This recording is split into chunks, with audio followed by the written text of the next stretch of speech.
Shri Maheshwari times के सभी पाठकों और श्रोता को श्रद्धा कटानी उदयपुर का नमस्कार। बात हम सबकी इस एपिसोड में मैं फिर से आपके साथ एक बहुत अच्छी बात करने वाली हूँ कि किसी के बारे में भी हम धारणा बनाने से पहले हमें उसकी सच्चाई पहले जान लेनी चाहिए। उसके बाद उसके बारे में कुछ भी कटाक्ष या कुछ भी टिप्पणी करनी चाहिए। और इन कहानियों के द्वारा ही मैं आपको कुछ ना कुछ चीज़ शेयर करना चाहती हूँ, कुछ ऐसी बात शेयर करना चाहती हूँ जो हम अननोइंगली हम समझने और सोचने लगते हैं और हमें पता नहीं लगता कि हम क्या कर रहे हैं।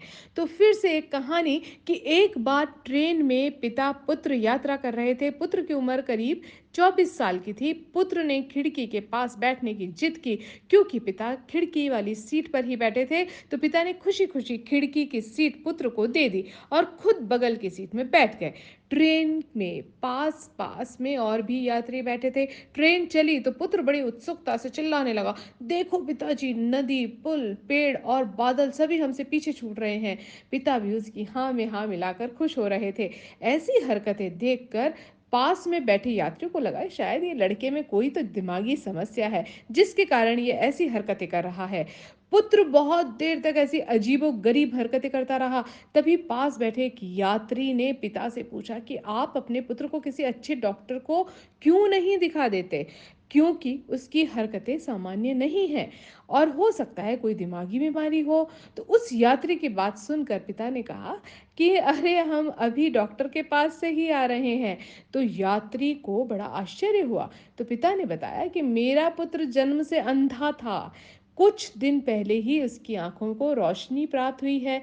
इसे किसी दूसरे की आँखें लगाई गई है और जीवन में पहली बार वो दुनिया को देख रहा है, इसीलिए ऐसी हरकतें कर रहा है, क्योंकि ये सारी चीज़ें उसके लिए एकदम नई हैं और ठीक वैसे ही जैसे किसी छोटे बच्चे के लिए होती है। पिता की बात सुनकर आस-पास में बैठे लोगों को अपनी गलती का एहसास हुआ और उन्होंने पुत्र के पिता से माफ़ी भी माँगी।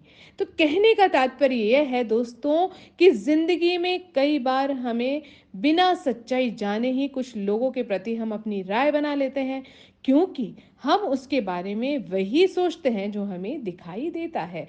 इसीलिए किसी के बारे में भी राय बनाने से पहले हमें उसकी सच्चाई जान लेनी चाहिए, जिसके बाद में सच्चाई का पता लगने पर हमें शर्मिंदगी नहीं होगी और ना ही होनी चाहिए। हमें ये विवेक हमेशा हर व्यक्ति के साथ हर जगह रखना ही रखना चाहिए। आप सभी को नवरात्रि की बहुत-बहुत शुभकामनाएँ।